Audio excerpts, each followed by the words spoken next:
Caleb, dumating ka na pala. Kanina ka pa ba dyan? Kararating ko lang. Nakakatawang itsura mo.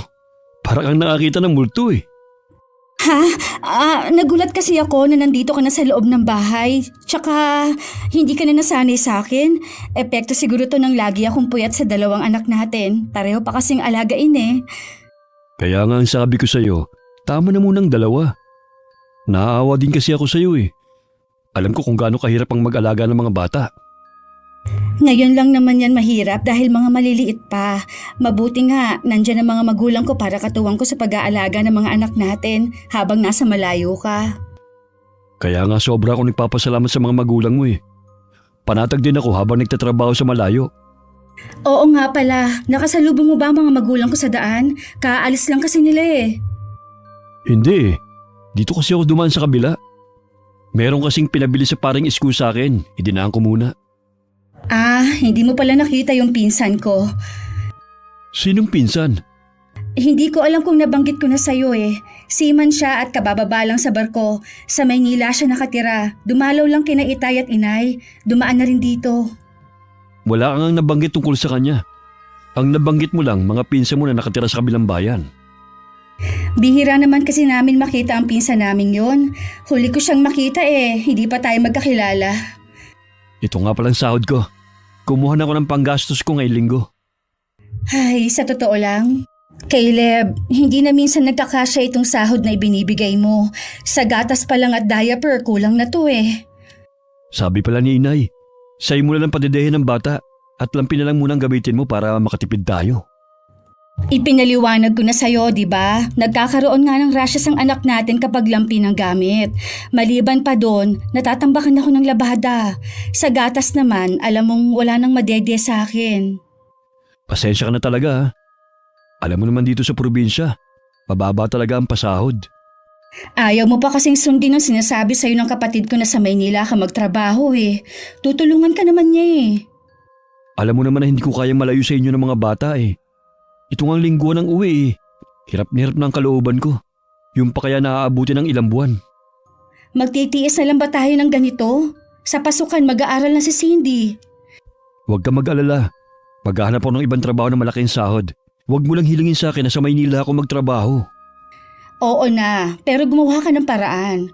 Nakakahiya na sa mga magulang ko na minsan sila ang gumagastos sa pagkain natin dito. Madalas talagang pagtalunan ng tiyuhin ko at asawa niya ang maliit niyang sahod. Katwiran kasi ni Tia Jana kahit nasa probinsya, mahal na rin ang mga bilihin. Wala akong masyadong alam sa asawa ng tiyuhin ko na yun. Ang masasabi ko lang, mailap siya sa amin na pamilya ni Tio Caleb. 2 linggo na po yatang hindi pumupunta dito sa atin si Tio Caleb. Baka naman abala lang sa trabaho. Bakit hindi na lang ikaw ang pumunta sa kanila para makita mo naman ng dalawang bata? Gusto ko po kasi kapag pumunta ako doon, nandun si Tio Caleb. Halos nandun na kasi ang pamilya ni Tia Jana. Naiilang po kung humarap sa kanila. Bakit naman? Mababait naman ang pamilya ng tiyahin mo ah. Alam ko po na mababait. Basta po kapag nasa malapit lang sila iba ang nararamdaman ko. Ang hirap ipaliwanag eh. Kailangan mo pa rin sila pakitaan na maganda sa kabila ng pagkailang mo sa kanila. Tandaan mo, pamilya na sila ng Tio Caleb mo. Oo naman po. Lagi ko naman sila binabate kapag nakakasalubong ko. Lagi rin ako nagmamano sa mga magulang ni Tia Jana. Ni minsan nga po, hindi man lang silang ngumiti. Masyado silang seryoso. Bakit naman ako hindi rin palangiti? Hindi naiilang ang mga taga rito. Iba naman po kayo. Tsaka kapag may bumabati sa inyo, gumingiti kayo. Sila po talaga mailap sa mga taga rito. Ngayon na nabanggit mo ang tungkol sa bagay na yan, matagal ko na nga rin yung napapansin sa mga balai ko eh. Ayoko lang kasi bigyan ng ibang kahulugan. Wala po bang kinukwento si Tio Caleb sa inyo? Wala naman siyang bukang bibig kundi mababait ang pamilya ng asawa niya.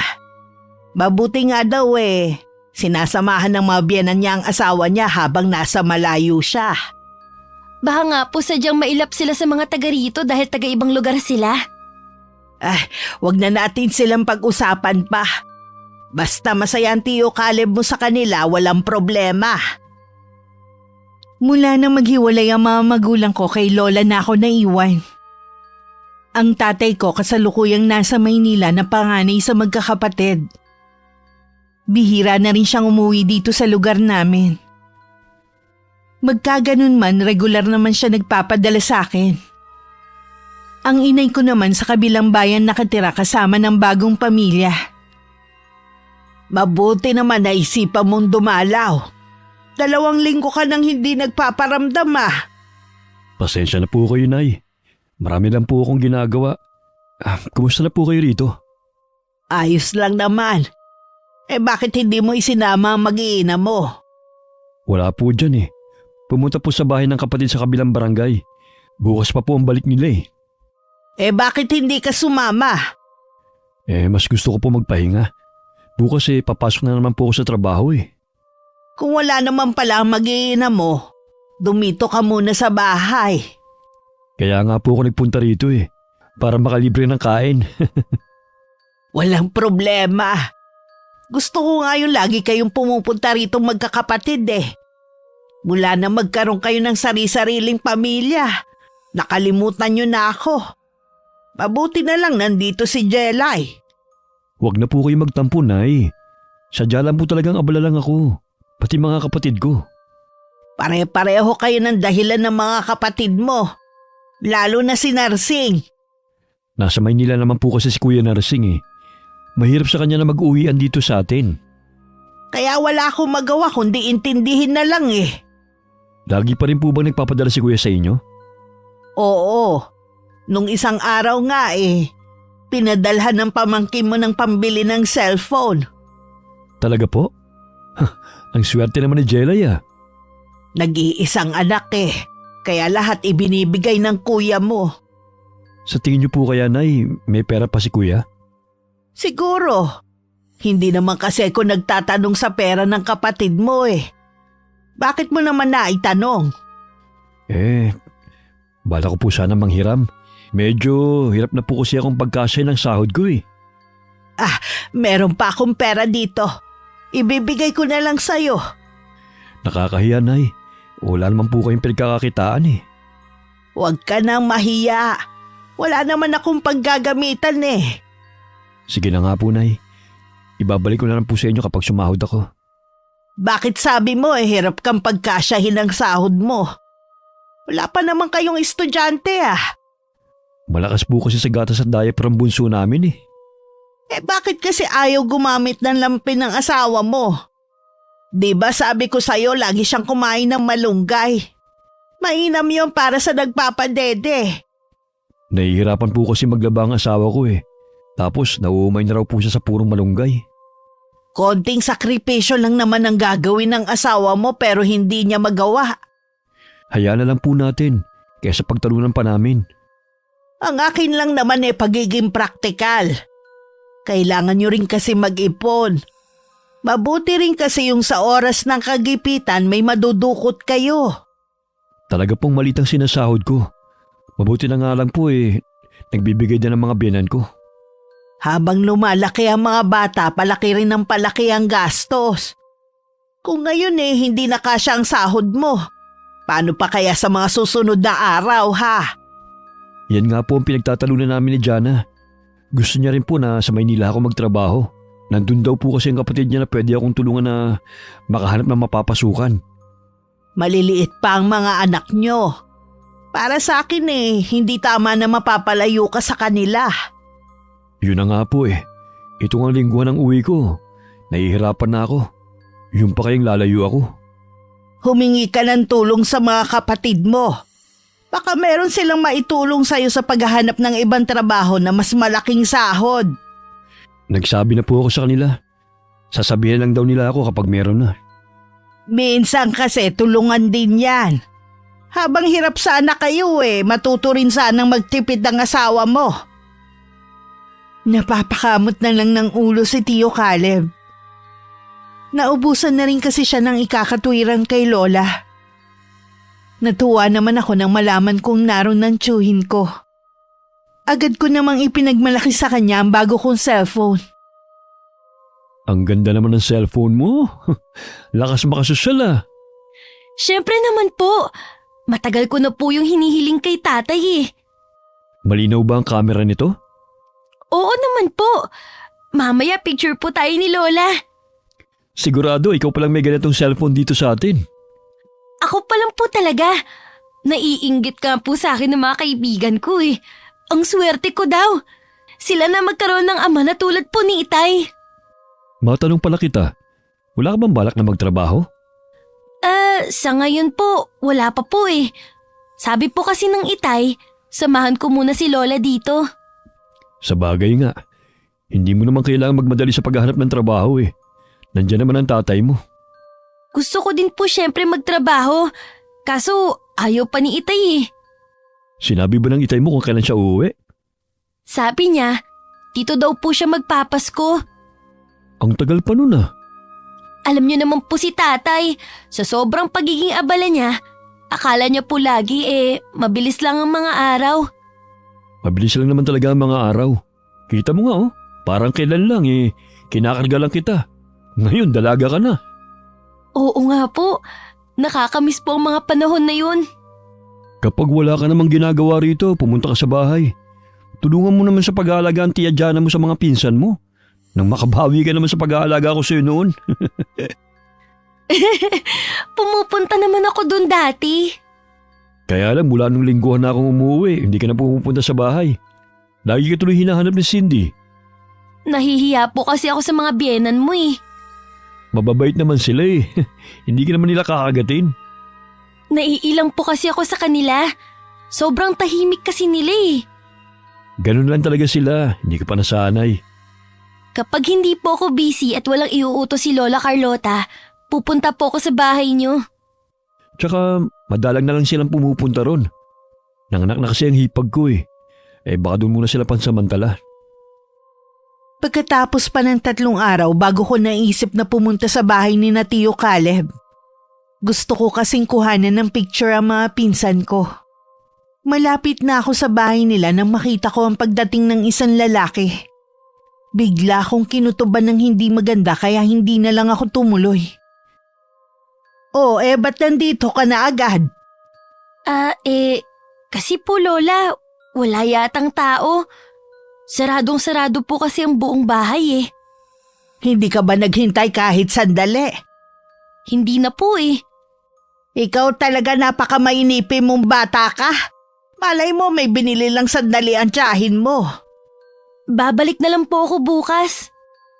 Sige, ikaw ang bahala. La, meron po ba kayong alam na bagong salta dito sa lugar natin? Wala naman ako nababalitaan. Alam mo naman dito sa atin, mabilis pa sa 4:00 ang balita kapag may dayo. May nakita ka bang bagong mukha dito sa atin? Wala naman po. Naitanong ko lang po kasi nga bihira na lang ako lumabas ng bahay. Kaya nga sabi ng Tio Caleb mo pumasyal ka sa kanila. Bukas po babalik naman ako sa kanila. Tulungan mo na lang ako sa pagbibilad ng mga dinaing kong isda. Sige po La, ako na lang magtutuloy sa ginagawa nyo. Magpahinga na lang po muna kayo. Sumunod naman si Lola Carlota sa sinabi ko. Nang pumasok siya, naiwan naman ako nag-iisip kung sino ang lalaking nakita ko. Napumunta sa bahay ni na Tio Caleb. Kinabukasan bumalik ulit ako sa kanila. Jelay! Mabuti pumunta ka ngayon. Nabanggit nga ni Caleb na pupunta ka. Opo. Kahapon nga po sana kaya lang hindi na ako tumuloy. Nakita ko po kasi na may bisita kayo. Baka si Ryan ang nakita mo. Pinsan ko yun. Sana tumuloy ka pa rin para naipakilala kita. Nahiya na po kasi ako. Ikaw talaga hanggang ngayon takot pa rin sa tao. Ganito po yata kapag laki sa lola. Ang mga pinsan ko po pala. Nasa kwarto at naglalaro. Bakit nga pala ngayon ka na lang ulit pumunta dito sa amin? marami din po kasi pinapagawa si Lola Carlota. Tsaka nung mga nakaraang araw lagi pong masamang pakiramdam niya. Kaya nga hindi po ako natuloy na maghanap ng trabaho. Ganon yata kapag tumatanda na, marami nang nararamdaman sa katawan. Matigas din po kasi yung ulo ni Lola eh. Kahit mainit, sige kilos. Sa maliit niyang garden sa likod ng bahay. Batak kasi ang katawan ni nanay sa trabaho, kaya hindi mo rin masisisi na gumawa pa rin siya. Pero dapat talaga nag-iingat na siya eh. Lagi ko nga siyang pinapaalalahanan. Siguro nakukulitan na sa akin. Kaya nabubulyawan po ako minsan. Mabuti hindi sumasama ang loob mo kapag ganon. Hindi naman po. Sanay na ako sa ugali ni Lola eh. Tsaka mas lamang pa rin po ang kabaitan niya. Magmerienda ka muna habang busy pa sa paglalaro mga pinsan mo. Mamaya kukulitin ka ng mga yan, lalo't ngayon ka lang pumunta dito. Namimiss ko na nga rin po sila eh. Ang mga magulang niyo po pala.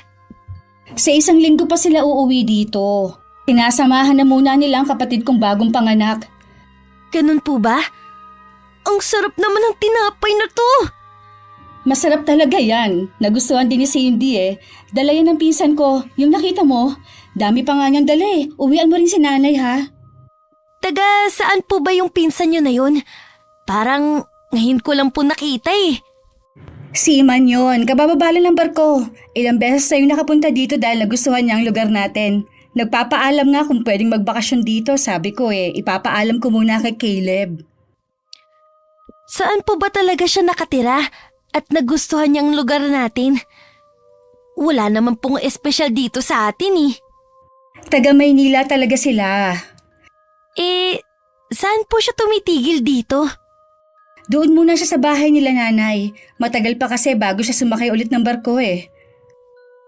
Habang nagkukwento si Tia Jana, nakatingin ako sa kanya kaya naman hindi nakaligtas sa paningin ko ang panginginig ng mga mata niya. Pakiramdam ko kinikilig pa siya habang ibinibida ang pinsan niya. Dala ng kuryosidad na makilala ang pinsan niya, nagsabi ako na babalik muli. At nagkataon naman na dumalaw sa bahay nila ang lalaki. Para lang kayo magkapatid ng tiyo Caleb mo kung titignan. Nabanggit din sa akin noon ni Caleb na siya ang nag-alaga kay Jelay. Madalas pa nga daw silang magkalaro noon. Ah, talaga? Nakakatuwa naman pala. Nabanggit ni Tia Jana na gusto mo daw magbakasyon dito sa amin. Talaga bang mahilig ka sa buhay probinsya? Laking syudad kasi ako eh. Gusto ko lang maranasan ang buhay dito sa lugar nyo. Bihira na yung mga tulad mo na magustuhan ng lugar na to. Ako nga minsan, nananawa na sa lugar namin eh. Wala lang ako pagpilian talaga. Subukan mo pumunta sa Maynila at ikumpara mong 2 lugar. Sinasabi ko sa'yo, iba pa rin ang buhay dito. Mas simple at tahimik. Tsaka, mahal ang bilihin dun. Alam ko na mahal ang bilihin at maingay sa Maynila. Doon kasi nagtatrabaho ang tatay ko at kinukwento niya ang buhay doon. Ah, ganun ba? Paano nga pala kayo naging magpinsan? Ang tatay niya at nanay ko magkapatid. May pamilya ka na ba? Wala pa. Pero meron akong girlfriend sa Maynila. Dapat sinama mo siya dito. Baka magustuhan niya rin ang lugar namin. Busy kasi yun sa trabaho niya eh. Baka sa susunod isama ko na.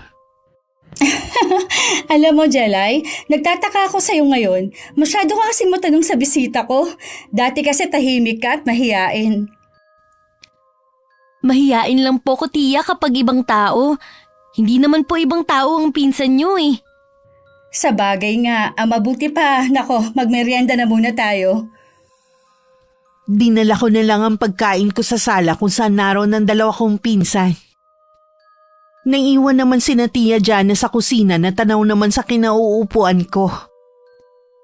Kitang-kita ko kung paano sila maglambingan. Bigla tuloy ako naguluhan kung talagang normal lang ba ang ganon. Hanggang makauwi ako, iniisip ko pa rin ang bagay na yun.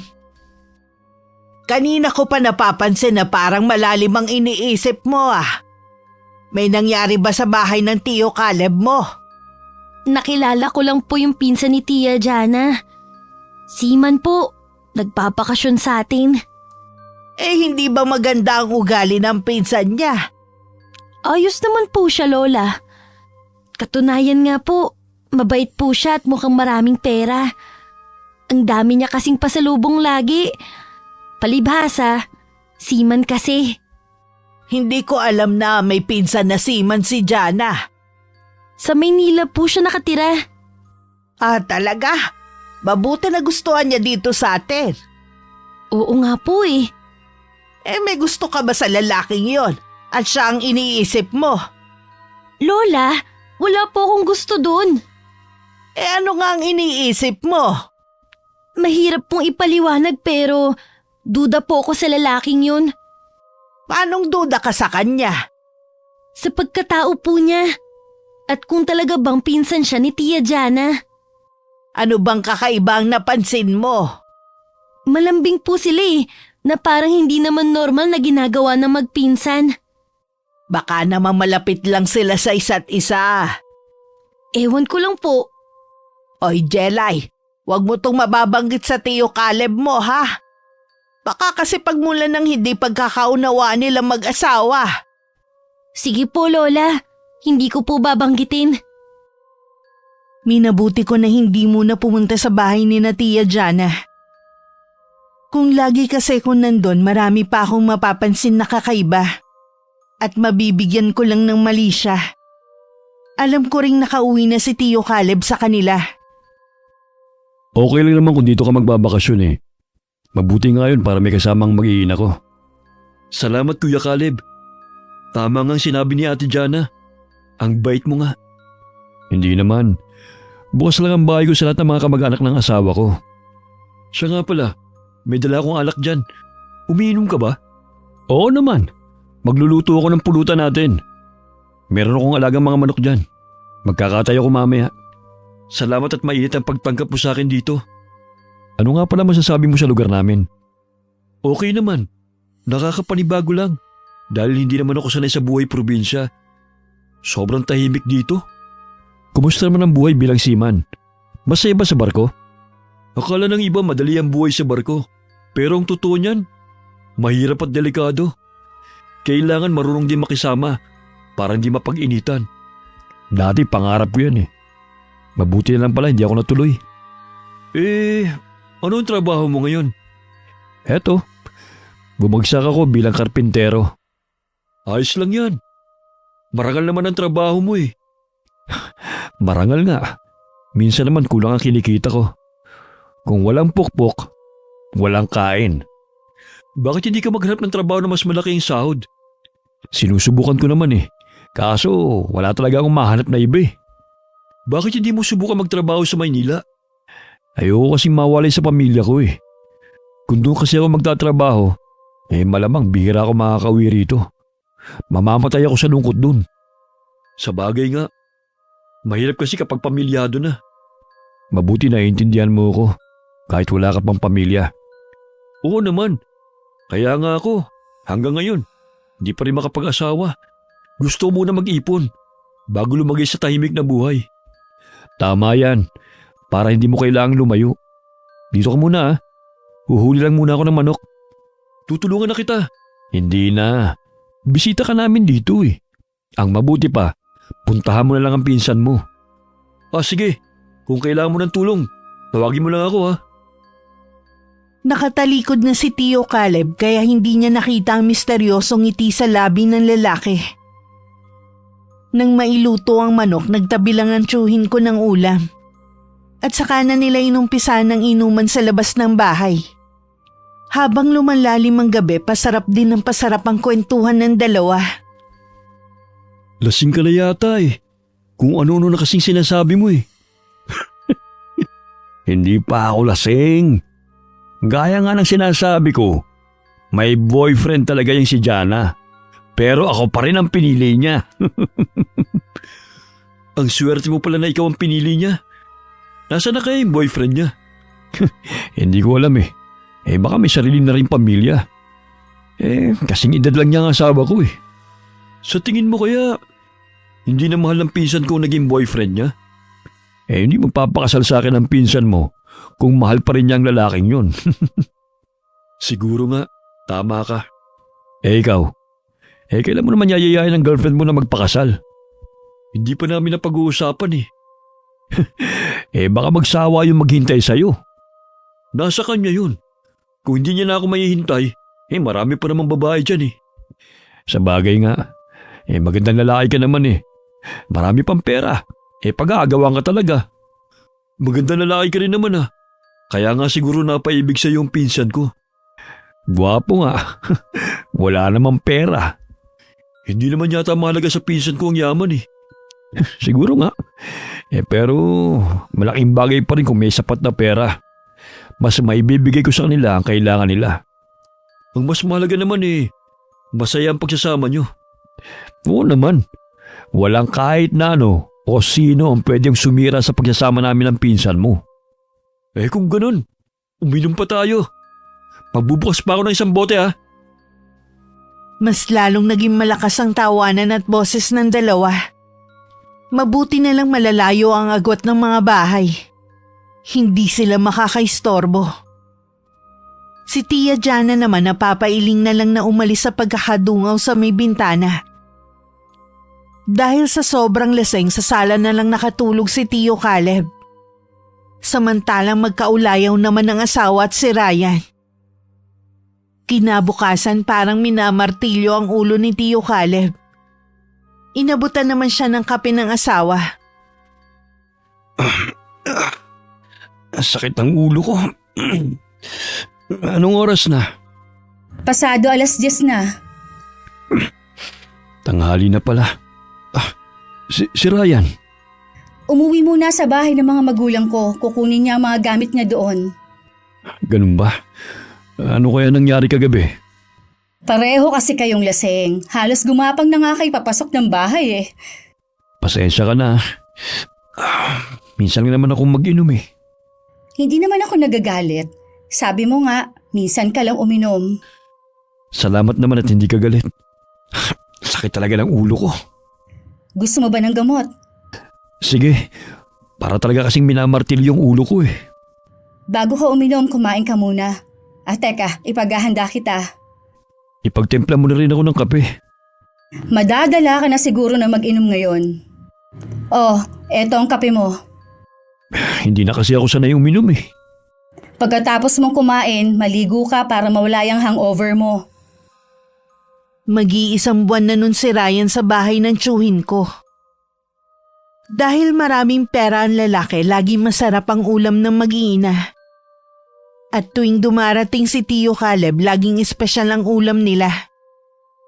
Dahil nga rin lingguhan ang uwi, wala siyang kamalay-malay na meron na palang milagrong nangyayari sa likod niya. Tanging ako lang ang nakakaalam sa lihim ng magpinsan. Dahil madalas ko silang makita na gumagawa ng kahalayan.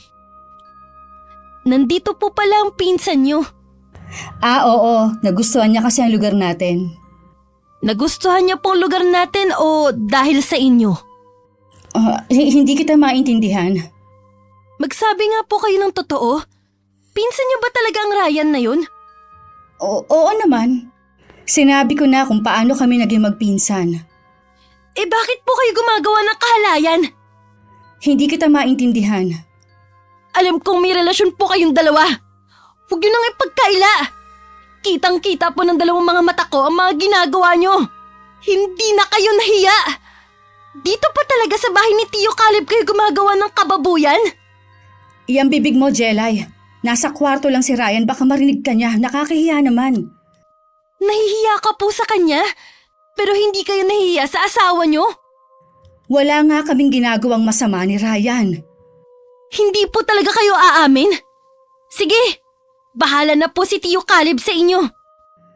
Jelay, wag mo naman itong sabihin kay Caleb Gusto mo bang masira ang pamilya namin? Kayo ang sisira sa pamilya niyo, hindi ako. Wala naman kasing basihan yung sinasabi mo Pag-aawagin mo lang kami. Anong gusto niyo? Manahimik lang ako? Hindi ko po kayang gawin yun. Kapag nasira ang pamilya ko, walang dapat sisihin kundi ikaw. Sisihin niyo yung kalandian niyo. Ang bait na ng asawa niyo, hindi pa rin kinakontento? Wala nga akong ginagawang masama sa tsuhin mo. Maniwala ka. Ako pa talagang pinalalabas yung sinungaling?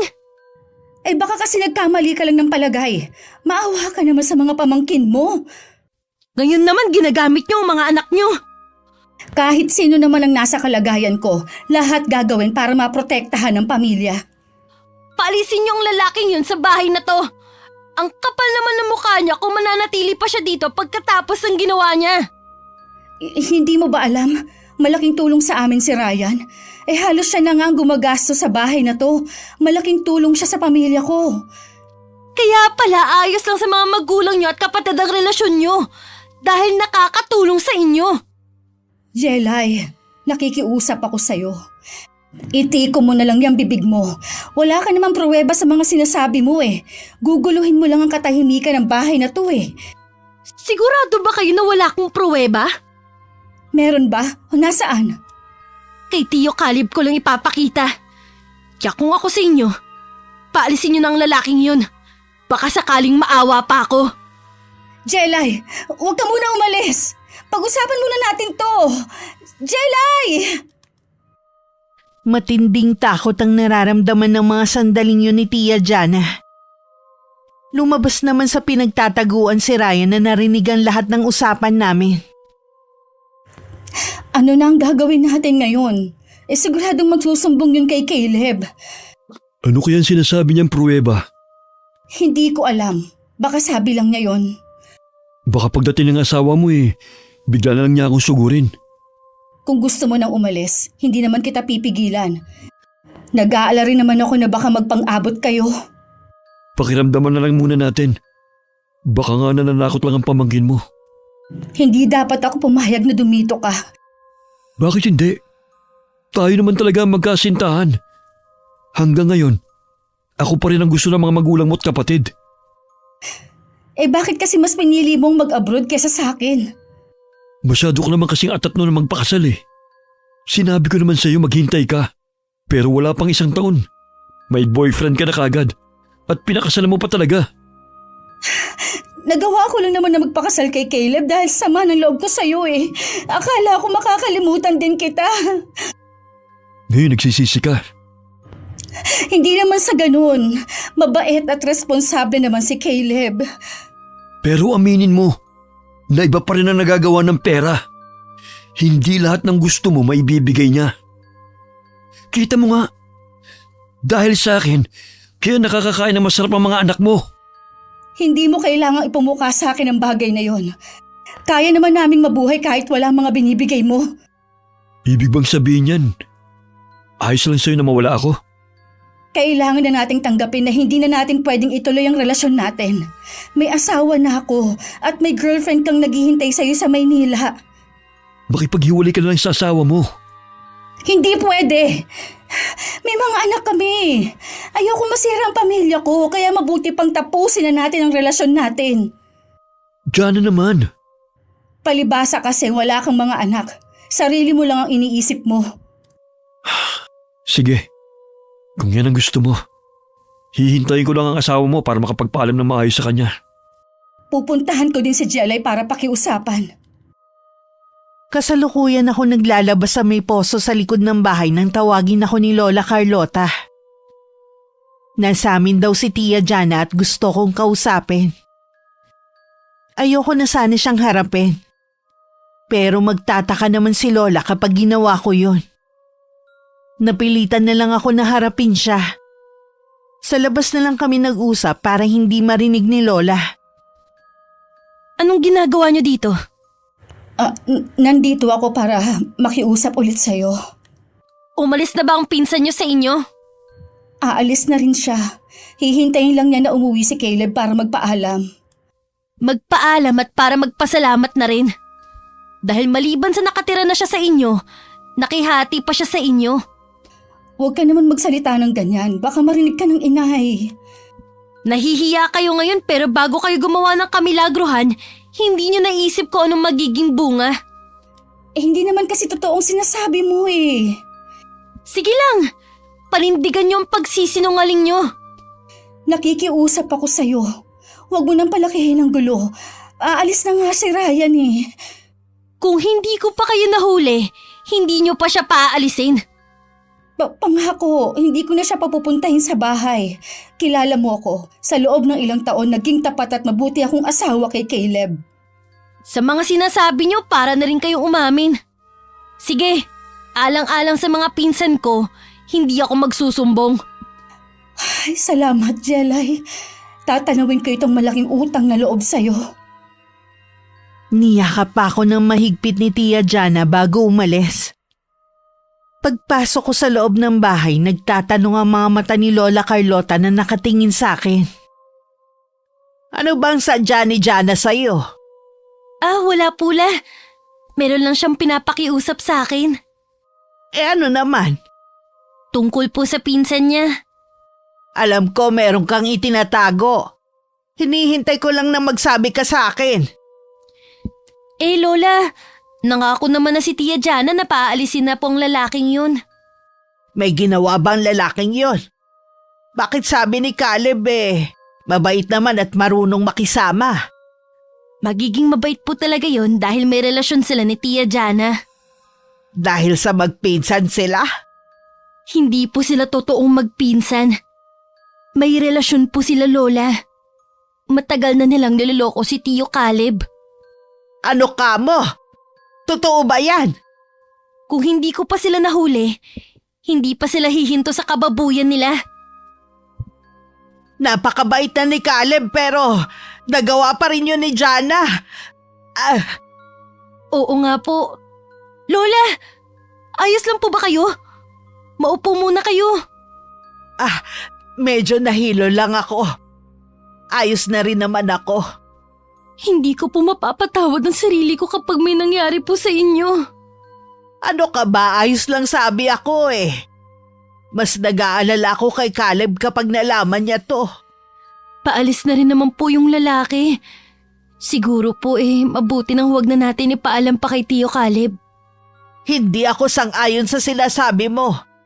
Anak ko ang niloloko ng babaeng yun. Baka po kasi mas malaking gulo pang mangyari kapag sinabi natin. Kung sakali mang magkagulo, walang dapat sisihin kundi ang babaeng yun. Alam din po ng pamilya niya ang tungkol sa relasyon nila. Mga konsintidor din sila. Pagkatapos ng pakikisama ko sa kanila ito pa ang gagawin nila. Paano po kasi nakikinabang din sila sa binibigay ng lalaki? Kung ganon rin lang naman, mabuti pang iwan na lang niya ang anak ko.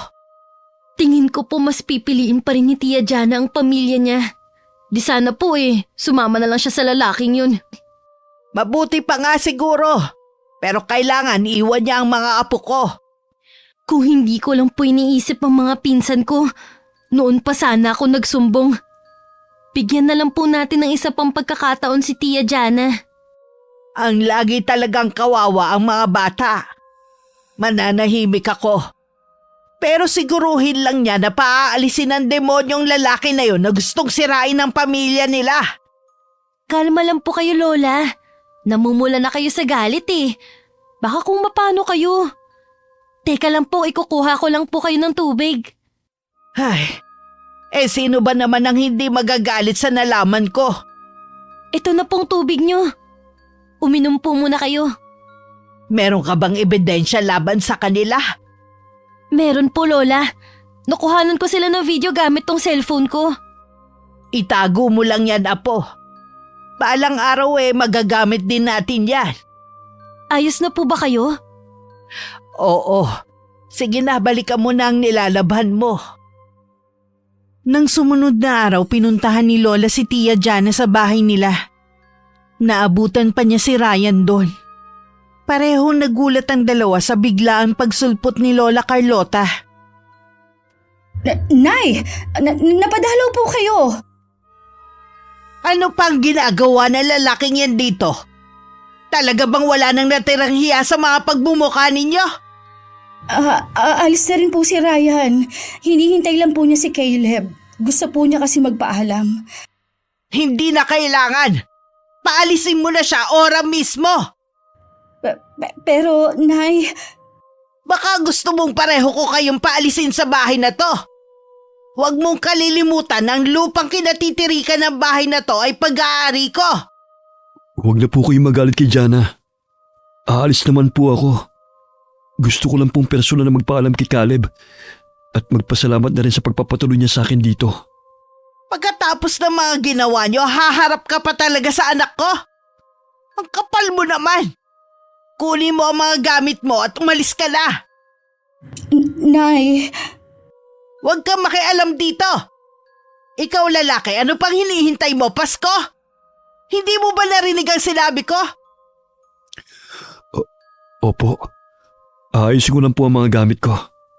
Saan ka naman pupunta, Jana? Huwag mo sabihin na tutulungan mo pa ang kabit mo sa pag-aayos ng gamit niya. Nay naman. Hindi ko naman po kabit si Ryan. Hindi kabit? Pero sumisiping ka sa kanya? Huwag mo nang dagdagan ng mga kasinungalingan mo. Baka hindi ako makapagpigil sa'yo kung ano lang ang magawa ko. Hinaan niyo naman po ang boses ninyo. Natatakot ang mga anak ko. Kung hindi lang dahil sa mga apo ko, pati ikaw palalayasin ko na rin. Nay, nakikiusap po ako na sana wag niyo nang iparating ito kay Caleb. Marami na pong iniisip na problema ang asawa ko. Basta paalisin mo ang lalaking yan dito. At mangako ka na hindi na makikipagkita sa kanya. Opo, Nay. Hindi umalis si Lola Carlota hanggat hindi umaalis si Ryan. Muli pa niyang binalaan si Tia Jana na wag na muling gagawa ng anumang kasalanan sa asawa. Puro tango naman na naging tugon ng tiyahin ko. Mula noon naging panatag na ang loob namin. Hanggang bumisita sa amin si Tio Caleb. Mabuti naman na padalaw ka sa akin. Ugali mo na talagang abutin ng ilang linggo bago makipagkita. Bigla ko po kayo na-miss eh. Si Jelay po. Nasa bayan. Kinuha ang padala ng ama. Nay. Yun nga palang hiniram ko sa inyo. Pasensya na po kung hindi ko pa nababalik ha. Hindi naman ako naniningil eh. Nahiya na po kasi ako sa inyo eh. Huwag mo munang isipin yon. Kumusta na pala kayo ng pamilya mo? Okay naman po. Nandun pala sa bahay namin ang mga binan ko at hipag. Nandun din si Ryan. Si Ryan nasa bahay ninyo? Di ba umalis na siya? Opo. Pero bumalik po siya kasama ng mga biyanan ko. Mga konsentidor talaga ang pamilya ng asawa mo. Hindi ko po kayo maintindihan, Nay. Pinaalis ko na ang lalaking yun sa bahay ninyo. Kinausap ko na rin ang asawa mo. Kayo po nagpaalis kay Ryan? Bakit naman po? Nakakaya dun sa tao. Nakakatulong naman po siya sa bahay. Ano nakakaya? Sila dapat ang mahiya. Lalo na ang asawa mo. Ano po bang nagawa nila sa inyo at galit na galit kayo sa kanila? Matagal ka nang niloloko ng asawa mo at ng lalaking yon. Kasabot pa ang mga biyanan mo sa panloloko sa'yo. Ano pong klaseng panloloko? Hindi totoo na magpinsan sila. May relasyon ng dalawang yon. Ano po? Hindi po magagawa ni Jan ang lokohin ako. Hintayin mo si Jelay. Nasa kanya ang mga pruweba na nagpapatunay na may relasyon ng dalawang yon. Tinanggap ko siya sa bahay ko. Pinagkatiwalaan ko siya. Tapos tutuklawin lang pala niya ako. Wala na sana kaming balak sabihin sa'yo. Basta mangako lang si Jana na hindi na siya makikipagkita sa lalaking yon. Hindi na nga niya tinupad ang pangako niya. Pinabalik pa niya talaga sa bahay ninyo. Mga hayop! Lahat sila mga traidor! Kung maghihiwalay kayo kunin mo ang mga anak niyo. Huwag mong ipaubaya sa kanya. Naabutan ko si Tio Caleb sa bahay. Babatiin ko na sana siya nang mapansin ko na parang galing siya sa pag-iyak. Nang tingnan ko si Lola Carlota, baka sa kanya ang pinaghalong lungkot at galit. Bigla tuloy akong kinabahan. Tio Caleb, kanina pa po kayo? Oo, kanina pa rin kita hinihintay. May kailangan kasi akong malaman. Alam na ng Tiyo Caleb mo.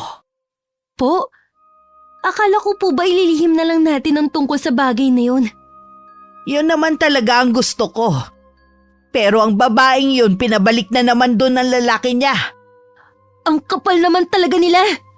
Wala talaga silang delikadesa.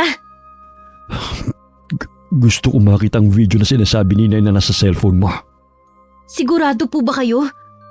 Pwede nyo naman na hindi natingnan. Hindi po ba kayo naniniwala sa amin ni Lola na may milagrong ginagawa ang asawa nyo at ang nagpakilalang pinsan niya? Naniniwala ako sa inyo ni Inay. Pero gusto ko talagang makita mismo ng mga mata ko ang kataksilan ng asawa ko. Talaga po bang gusto nyo pang makita? Oo naman. Sige na. Ipakita mo na sa akin. Ito po, Tiyo Caleb. Hindi ko naman talaga na intention silang makuhanan. Nagkakataon lang na tuwing pupunta ako sa inyo, may ginagawa silang hindi maganda. Hayop. Paano nila nagawa to sa akin? Nagpapakahirap ako sa pagtatrabaho. Tapos sila nagtatampisaw sa kasalanan. Kinausap ko siya noon at binigyan ng pagkakataon para sa mga anak niyo. Kinausap din siya ng lola. Nangako siya. Sadya talagang makati ang asawa mo. Huwag ka munang umuwi sa bahay na yon. Magpalamig ka na muna rito. Ayoko na po talagang umuwi ron. Sigurado ako. Pinagtatawanan na nila ako dahil sa katangahan ko. Sobrang bait mo lang po talaga. Sinamantala naman yun ng asawa mo. Ang dami kong tanong tuloy ngayon. Paano ang mga anak namin? Nandito lang po kami, Tiyo Caleb. Hindi ka po namin pababayaan pati mga anak nyo. Alam ko naman yun. Pero hindi lang naman yun ang inaalala ko eh. Pati na rin ang sasabihin ng ibang tao kapag lalaman nilang tungkol sa ginawa sa akin ng asawa ko. Huwag mong isipin ang sasabihin ng mga tao. Taas noo ka pa rin maglalakad sa labas. Ang asawa mo ang dapat magtago dahil sa ginawa nila. Tiyo Caleb, dito po muna kayo habang nag-iisip kayo ng dapat nyong gawin. Tuluyan na ngang hindi umuwi si Tiyo Caleb sa bahay nila. Hindi rin namin alam kung hinahanap ba siya ng kanyang asawa. Hindi rin kasi nila alam na nung araw na yun pupunta ang tiyuhin ko sa amin. Walang araw at gabi na hindi naglalasing si Tiyo Caleb. Bilin lang ni Lola sa akin wag ko siyang aalisan ng tingin. Kawawa naman po si Tiyo Caleb. Nakatulog na sa kalasingan. Ay, ayoko siya nakikitang nagpapakalango sa alak pero anong gagawin natin? Yun lang ang paraan para kahit papano makalimot siya. Ni hindi man lang siya naisipang puntahan dito ng asawa niya. Hindi maglalakas loob na pumunta dito si Jana. Ang tapang niyang manlalaki. Pero hindi po niya kayang harapin ang galit sa kanya ni Tiyo Caleb. Yun na nga Hindi man lang niya inisip ang mga anak nila. Puntahan ko po kaya sila doon. Makakatikim po talaga sila sa akin na maanghang na salita. Huwag ka na munang makisali. Baka lalo lang lumala ang gulo. Ikaw pa ang mabaligtad. Hintayin na lang natin kung anong plano ng tiyuhin mo. Sige na nga po. Gusto ko lang kasing makaganti. Ikuha mo na lang ako ng tubig sa palangganita. Pupunasan ko ang tiyuhin mo. Sige po, Lola. Kukuha lang po ako sa kusina. Nagising ako ng alanganing oras. Naalala ko hindi pa pala naghahaponan si Tiyo Caleb. Kahit gusto ko pang bumalik sa pagtulog, bumangon na lang ako. Paglabas ko sa sala, wala ang tiyuhin ko sa may upuan kung saan siya natutulog. Nakita ko rin ang isang bote ng alak sa sahig. Dahil nag-aalala, ginising ko si Lola. Hindi ko na namalaya na nagising siya at uminom pa kagabi. Kaya lang po ako nagising dahil naalala ko hindi pa naghahaponan si Tiyo Caleb. Hindi ko naman po alam na wala na siya dito sa sala. Hindi kaya umuwi siya sa kanila? Baka po naghanap lang ng makakainuman kaya lumabas. Kaya ng ginagawa niya nitong mga huling araw. Sana nga, Apo. Dahil hindi ko alam kung anong pwede mangyari kapag umuwi siya sa kanila. Mabuti pa pong matulog na kayo, Lola.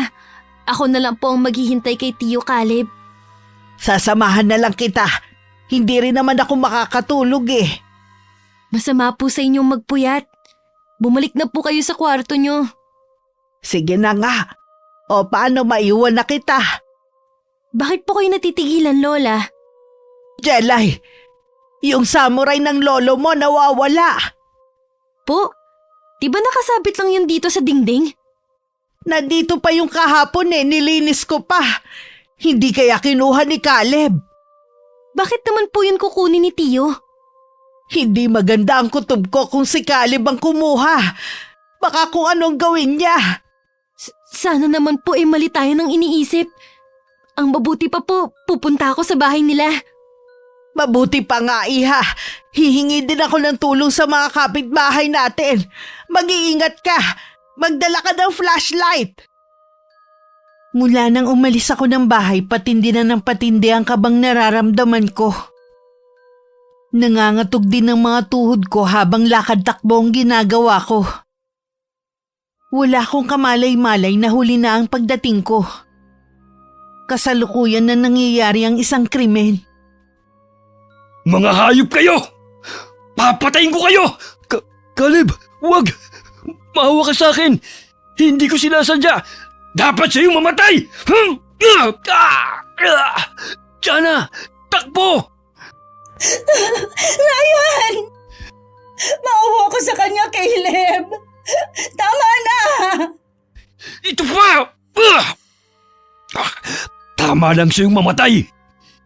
Ikaw naman ang isusunod ko! Wag! Maawa ka! Wag! Bumalik ka rito! Hindi mo ako matatakasan! Ate Janet, huwag kang humarang. Isa ka pa. Hinayaan mo manlalaking kapatid mo. Traidor ka rin!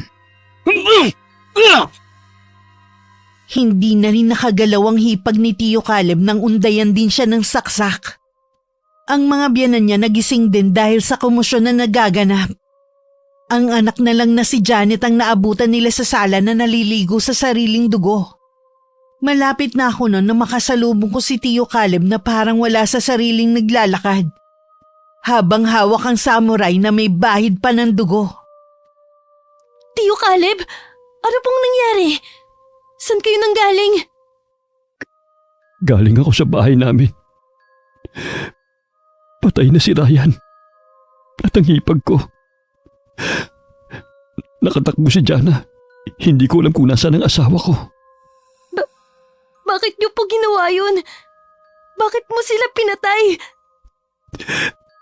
Patawarin mo ako. Hindi ko alam kung ano nangyari. Para kasing may bumubulong sa akin kanina sa bahay na kailangan kong patay ng asawa ko tang lalaki niya. Hindi ko naman sinasadya na patay ng hipag ko eh. Basta lang siyang humarang sa daraanan ko. Ang mga pinsan ko, ayos lang po ba sila? Puntahan mo sila. Ikaw nang bahala sa mga anak ko. Mahal na mahal ko sila. Saan po kayo pupunta ngayon? Isang malaking krimen ang nagawa ko. Sigurado nakapagsumbong na si Jana. Baka kuyugin ako ng mga tao. Pupunta ako sa estasyon ng pulisya. Kusa akong isusuko ang sarili ko. Kasalanan ko po lahat ng to. Sana itinikom ko na lang ang bibig ko.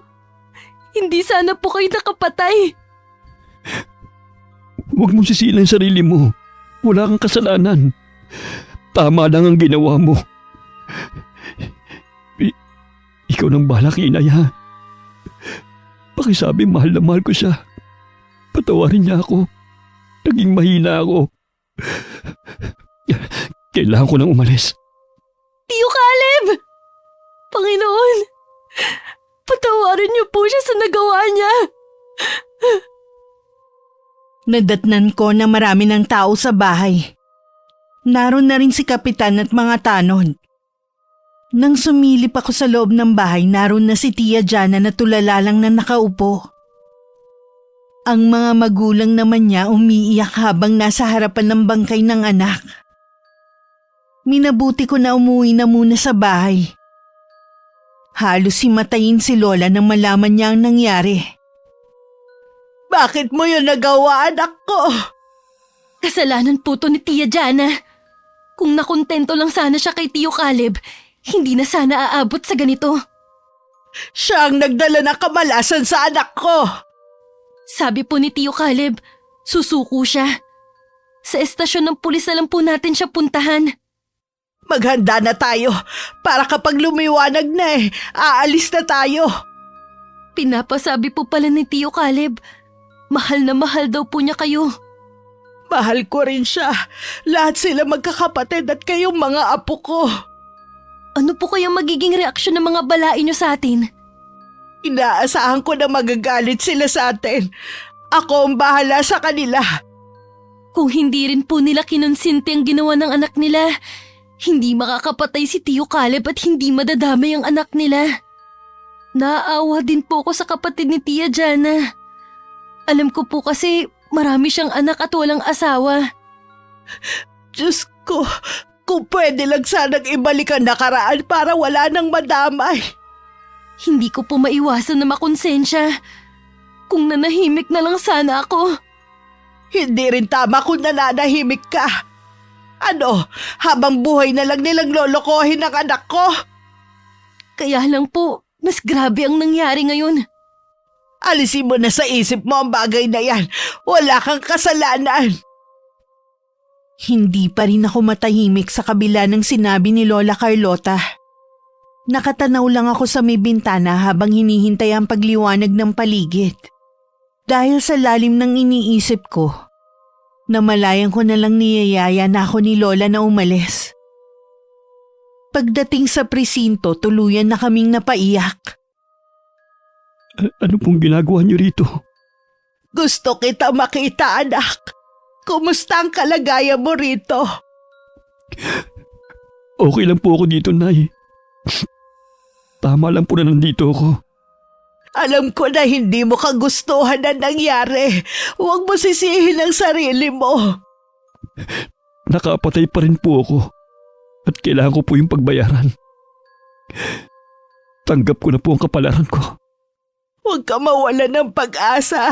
Lagi ka lang tumawag sa may kapal. Opo, Nay.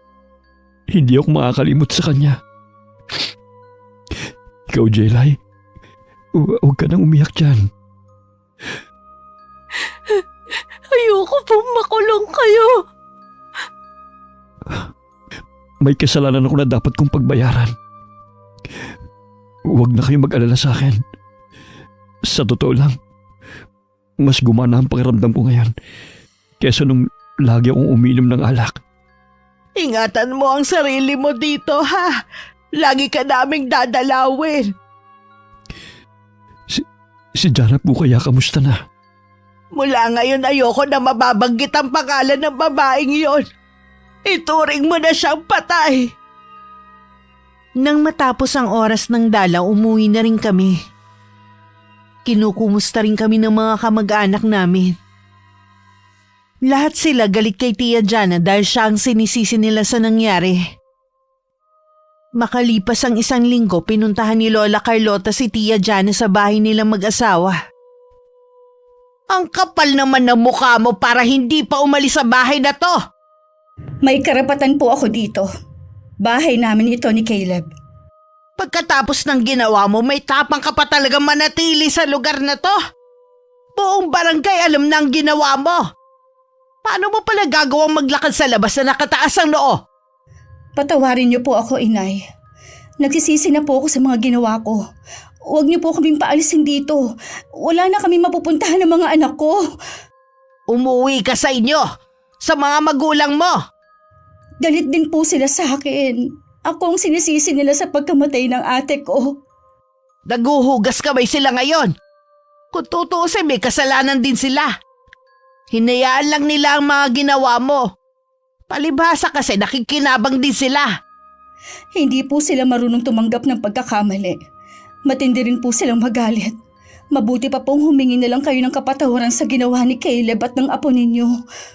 Ang kapal naman ng pagbumuka ninyo. Hindi ako lalapit sa kanila para humingi ng kapatawaran. Huwag na po kayong magmatigas kung ayaw po ninyong magsisi. Alam na rin po nila na si Jella yung nagsumbong kay Caleb. Sana pala ikaw na lang ang namatay at hindi ang kapatid mo. Sana nga po. Maraming anak si Ate Janet at maliliit pa. Hindi ko na rin sana tinatanggap ang mga masasakit na salita sa mga tao. Ikaw dapat ang nakakulong, hindi ang anak ko. At tama lang na makaranas ka ng panlilibak sa mga tao. Kung pwede lang po sana. Pero mahal ko po ang mga anak ko. Hindi ko kayang mawalay sa kanila. Habang buhay mong pagdurusahan ang ginawa mong to, hindi ka patutulugin ng konsensya mo. Itaga mo sa bato ang mga sinabi ko. Dahil nailipat na sa ibang kulungan si Tio Caleb, bihira na lang namin siyang madalaw. Nahihirapan na rin kasi sa mahabang biyahe si Lola. Isang araw may natanggap kaming masamang balita mula sa kulungan. Patay na raw si Tio Caleb. Hanggang ngayon, hindi pa rin po ako makapaniwala na wala na si Tio Caleb. Palaisipan pa rin sa akin ang sinabi ng mga pulis. Hindi naman po kapanipaniwalang sinabi nila na kaya namatay si Tio Caleb dahil may lumabas na mga insekto sa katawan niya. Posible yon, Iha. Kung pagbabasihan ko mga sinabi ng mga saksi, isa lang ang naiisip ko. Binarang ang Tio Caleb mo. Sino naman kayang gagawa nun? Dalawang naiisip ko. Ang pamilya ni Ryan at ang mga balai ko. Ang sama naman nila! Sila na nga itong may kasalanan kay Tio Caleb, pero sila pa talagang gumanti. Kung hindi sana nakakulong si Caleb, maililigtas ko pa siya. Puro na lang hirap ang dinanas si Tio Caleb nang dahil sa asawa niya. Hindi ako papayag na hindi maibalik sa kanila ang ginawa nila. Ano pong gagawin niyo, Lola? Huwag mo nang alamin. Ayokong pati ikaw madamay pa. Matagal na po akong damay. Sa akin po nagsimula ang lahat. Ilang beses ko bang sasabihin sa'yo na huwag mong sisihin ang sarili mo? Gusto mo bang magalit sa'yo ang Tio Caleb mo? Baka hindi matahimik ang kaluluwa niya. Ayoko naman po. Hindi ko lang po talaga maiwasan. May pupuntahan lang ako. Dumito ka lang muna sa bahay, ha?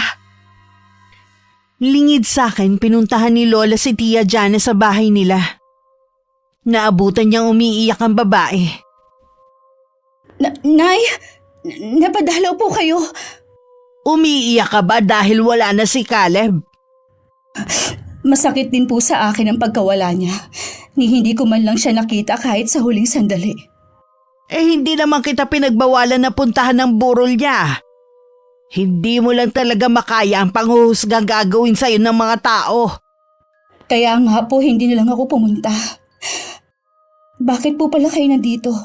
Para po ba makita kung gaano kamisarable ang buhay ko? May gusto lang ako itanong sa'yo. Ano po yon? Barang ang kinamatay ni Caleb. Pamilya mo ba ang may kagagawan nun? Bakit hindi ka makatingin ng diretsyo? Sumagot ka! May kinalaman ba kayo sa pangbabarang sa anak ko? Ang itay po ang may alam pero hindi po niya magagawa yun. Pwes ginawa niya. Hindi mo man lang nagawang pigilan ng ama mo. Pinakiusapan ko po siya na huwag gagawa ng bagay na ikapapahamak ni Caleb. Pero nababalot ng galit ang puso niya dahil sa pagkamatay ni ate. Subukan niyong muling may saktan sa isa sa pamilya ko pag sisisihan niyo na nakilala niyo ako. Ano po ang ibig ninyong sabihin? Sabihin mo sa tatay mo na tumigil na. Wala nang anak ko, nakaganti na siya. Pero dalawa po ang nawalang buhay. Tama lang ang nangyari sa lalaki mo. Alam ko po na kasalanan ko lahat. Nagdurusa din po ako ngayon. Alam ko na walang kapatawaran ang ginawa ko. Umaasa na lang ako na hindi madamay ang mga anak ko sa karma ko.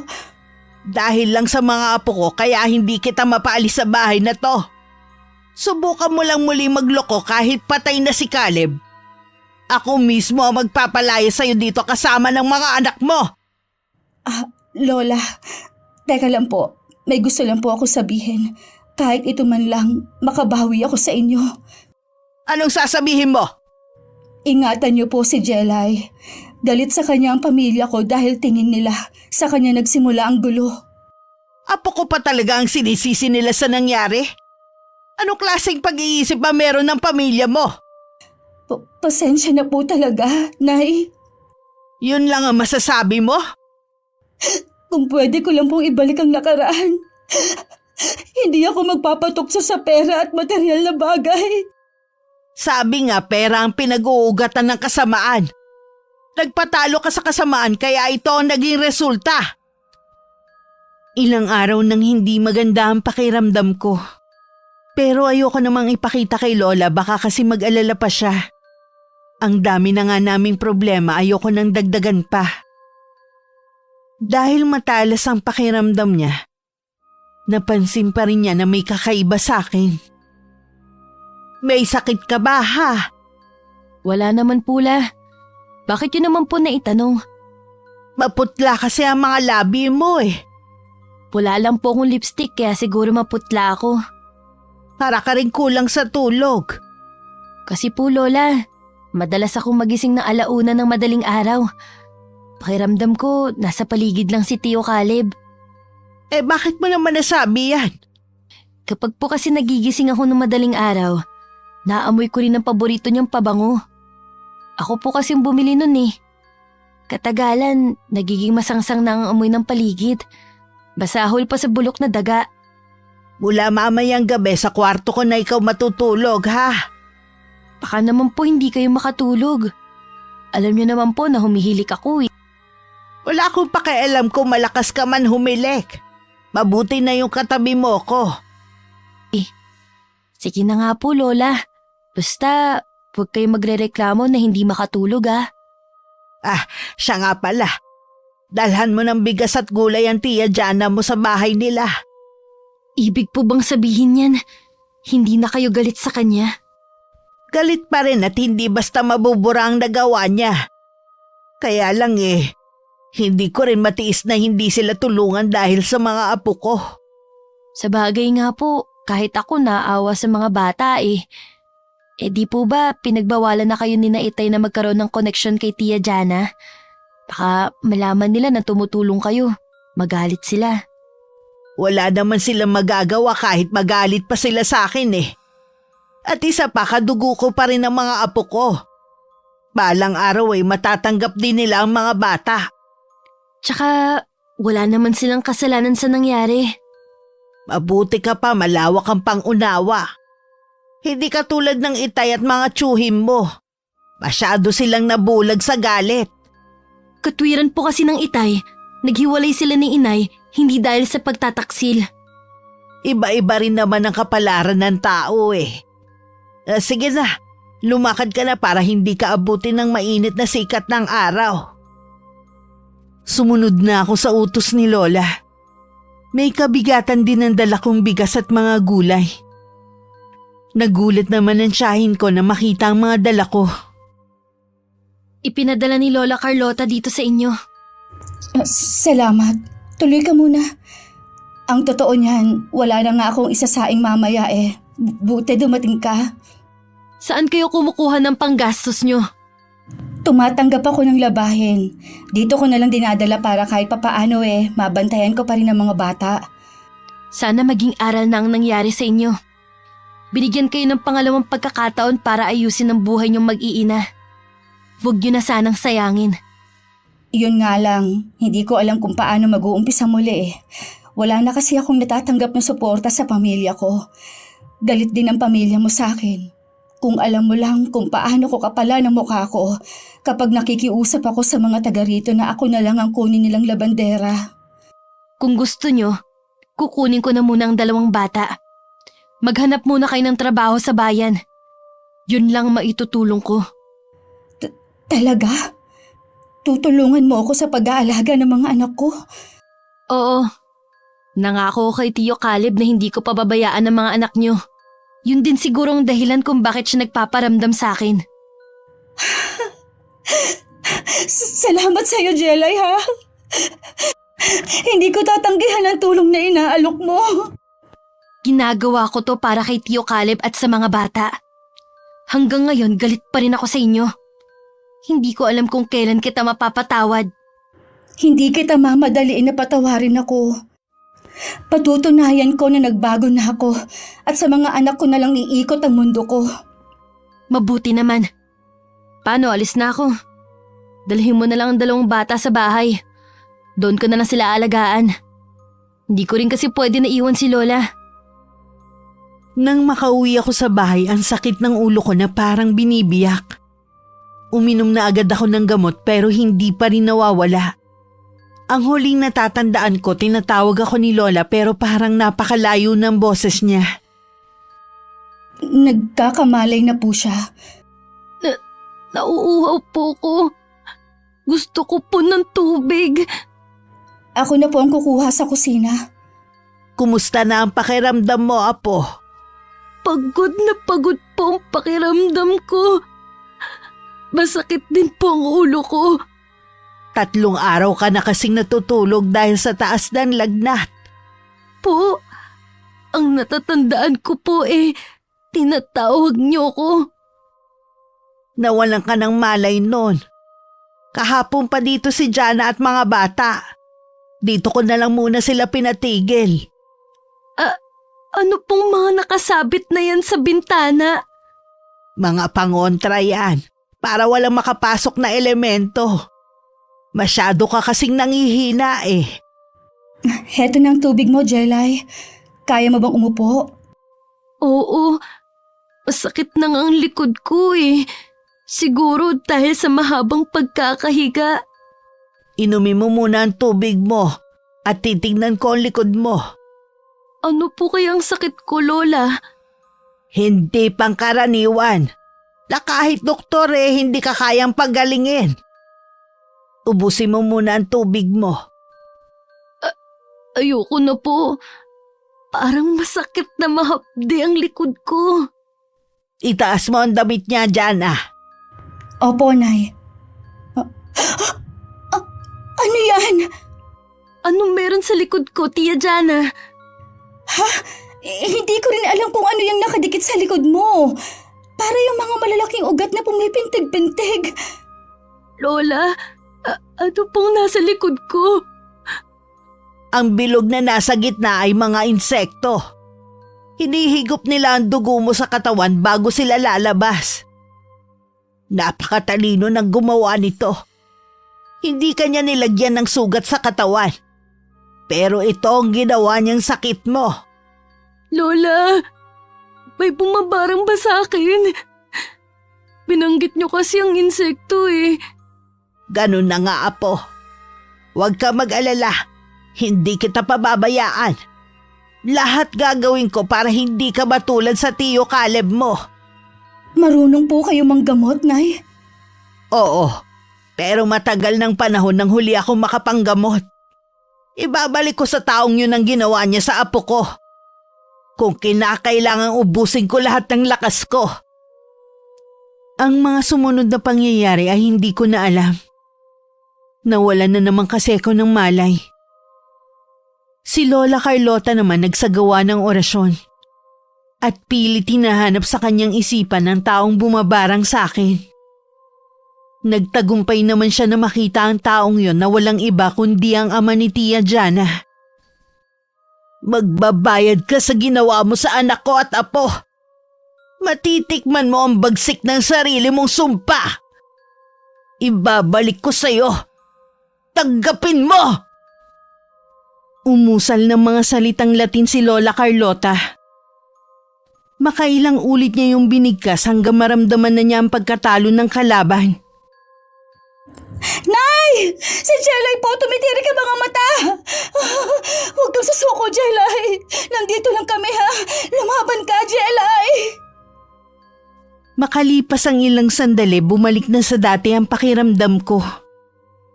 Nasa tabi ko pa rin si Tia Jana na bakas ng labis na pag-aalala.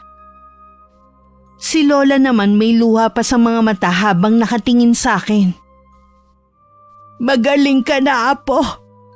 Nagtagumpay akong pagalingin ka at alisin ang sumpang nagpapahirap sa'yo.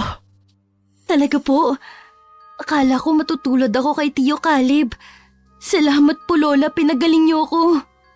Hindi yun mangyayari sa'yo. Naagapan ko sana siya kung wala siya sa kulungan noon. Patawarin niyo po sana ako dahil hindi ko kayang pigilan ng itay noon. Takot kaming magkakapatid sa kanya, maging ang inay. Ang tatay niyo ang mambabarang?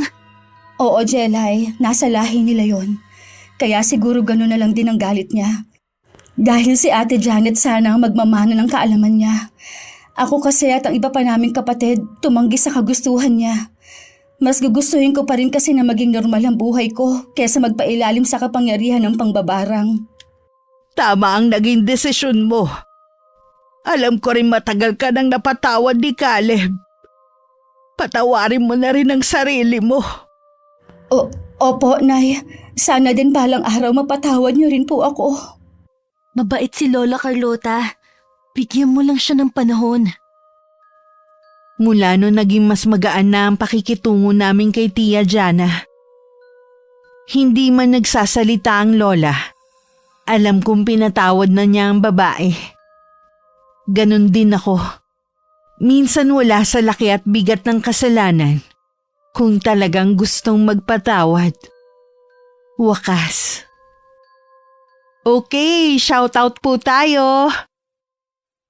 Shoutout kay Inang Ausa from Batangas City. Amor Rada from Riyadh. Norma Dalnay na laging nakikinig, hello.